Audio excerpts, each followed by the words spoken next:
என் அன்பு குழந்தையே, கவலைப்படுவதன் மூலம் எதையுமே மாற்ற முடியாது என் செல்லமே. ஆனால் உன்னுடைய பெருமாள் என் மீது நம்பிக்கை வைப்பதன் மூலமாக உன்னுடைய வாழ்க்கையையே சந்தோஷம் நிறைந்ததாக மாற்றலாம். நீ இப்போது தாங்க முடியாத கஷ்டத்திலும் மன சங்கடத்திலும் இருக்கின்றாய் என்று எனக்கு தெரியும். யாரிடமாவது சொல்லி அழுதுவிட மாட்டோமா? மனதிற்கு நிம்மதி கிடைத்து விடாதா? நமக்கு எதிர்பார்த்த உதவி கிடைத்து விடாதா என்று வருத்தத்தோடு இருப்பதையும் தெரிந்ததால் தான் இன்று உன்னை தேடி நான் வந்திருக்கின்றேன். உன்னுடைய மனதில் உள்ள விஷயங்களையெல்லாம் நீ சொல்லாமலே நான் அறிவேன் என்றல்லமே. உன்னை தாங்கி பிடித்துக் கொண்டிருப்பதும் நான் தான். நிச்சயம் இப்பொழுது உன்னுடைய வாழ்க்கையையே மாற்றி அமைக்கப் போகின்றேன். நீ நன்றாக வாழக்கூடாது என்று நினைப்பவர்கள் முன்பாகவே உன்னை உயர்வாகவும் சிறப்பாகவும் வாழ வைப்பேன் என்றல்லமே. உன்னுடைய பெருமாளை நம்புபவர்கள் ஒருபோதுமே தோற்பதில்லை என்றல்லமே. நிச்சயம் நீ எதிர்பார்த்தது போலவே உனக்கான நல்ல விஷயத்தை நடத்தி கொடுத்து நீ எதிர்பார்த்த நற்செய்தியையும் உன்னிடம் கொண்டு வந்து சேர்ப்பேன். நீண்ட நாட்களாக உன்னுடைய மனதில் இருந்த வேண்டுதல் கூடிய விரைவில் நிறைவேறப் போகின்றது. தயாராக இரு என்றல்லமே. நம்பிக்கையை மட்டும் இழந்து விடாதே. என் வாக்கு ஒருபோதும் பொய்யாக போகாது. தினம்தோறும் நீ என்ன நினைப்பதால் உன்னுடைய துன்பங்கள் விலகுவதோடு மட்டுமல்லாமல் இனி வரவிருக்கும் துன்பங்கள் கூட தலை தெறிக்க ஓடிவிடச் செய்வேன். மனதளவில் நொறுங்கி போய் இருக்கும் உனக்கு நாளை காலை விடியும் போதே உனக்கான விடிவு காலமும் வரும்படி நான் செய்ய போகின்றேன் என்றல்லமே. உன்னுடைய மனபாரத்தை எல்லாம் என்னிடம் ஒப்படைத்துவிட்டு இன்று இரவு நிம்மதியாக நீ கண்ணுறங்கினால் உன்னுடைய கனவில் நிச்சயம் நான் வருவேன். உன்னுடைய மனக்கவலைகள் அனைத்தையும் அறிந்ததால் தான் உன்னுடைய மனம் விரும்புவது போலவே உனக்கு நான் அனைத்தையும் நடத்தி கொடுப்பேன் என்றல்லமே. நீ வாய் திறந்து சொல்ல முடியாத வேதனைகளையும் நான் கண் திறந்து பார்த்து கொண்டுதானே இருக்கின்றேன். நிச்சயம் உன்னுடைய வேதனைகளுக்கு ஒரு நல்ல முடிவை கொடுப்பேன். நீ கற்பனை கூட செய்ய முடியாத வகையில் உனக்கான விஷயங்களை மிக சிறப்பாக நான் முடித்துக் கொடுக்க போகின்றேன். அதற்கு நீ பொறுமையோடும் தூய பக்தியோடும் இருக்க வேண்டும்.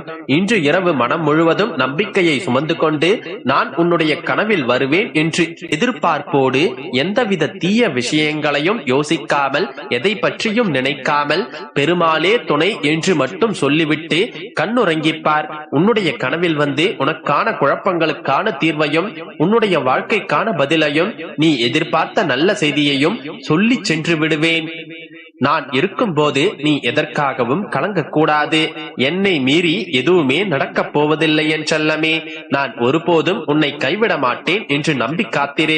எத்தனை சோதனைகள் உன்னுடைய வாழ்க்கையில் வந்தாலும் அத்தனையிலிருந்தும் உன்னை நானே பாதுகாப்பேன்.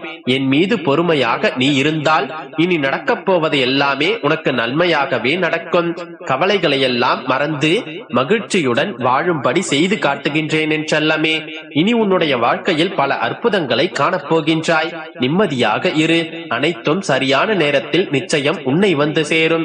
இனி உன்னுடைய வாழ்க்கையில் ஒவ்வொன்றாக நல்லது நடக்கும் என்றல்லமே.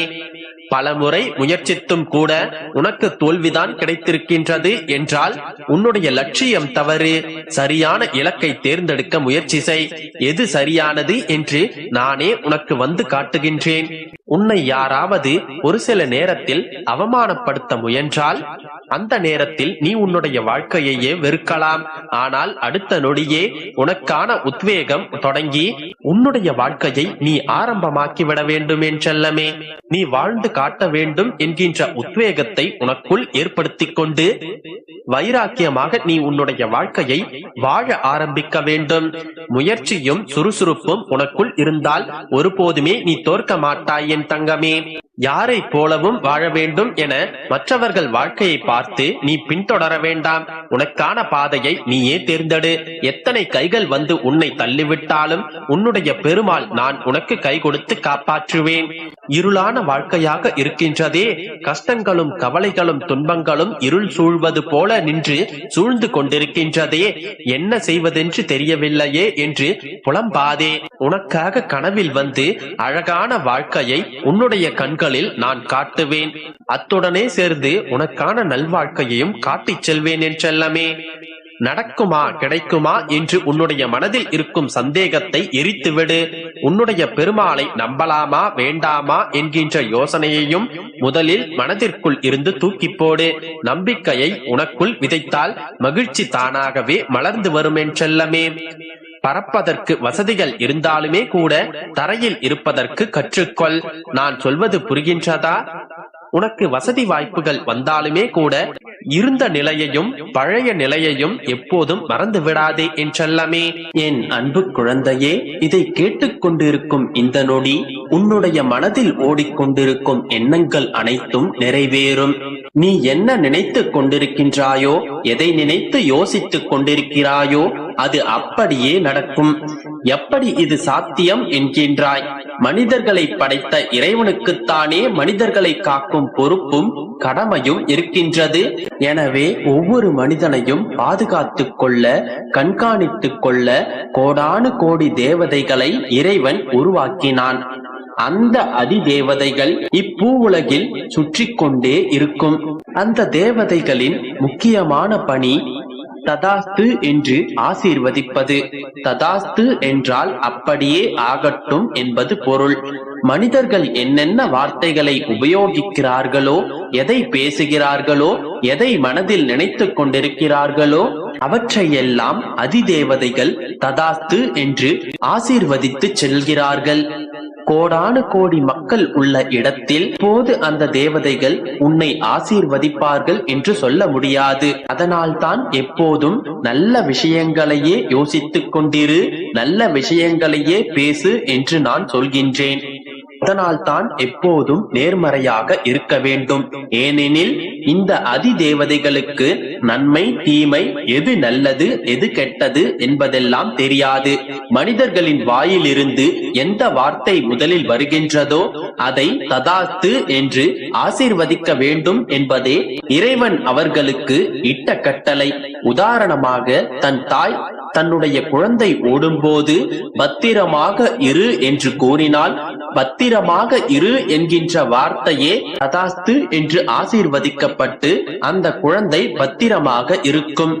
அதே அந்த தாய் விழுந்து விடுவாய் பத்திரமாக இரு என்று கூறினால், விழுந்து விடுவாய் என்கின்ற வார்த்தை ததாஸ்து என்று ஆசீர்வதிக்கப்பட்டு அந்த குழந்தை விழுந்து விடும். இப்போது புரிகின்றதா? நீ பேசும் ஒவ்வொரு வார்த்தையும் உன்னுடைய வாழ்க்கையை நிர்ணயிக்கும். வார்த்தைகளுக்கும் அதன் ஒலிகளுக்கும் வலிமை இருக்கின்றது என் தங்கமே.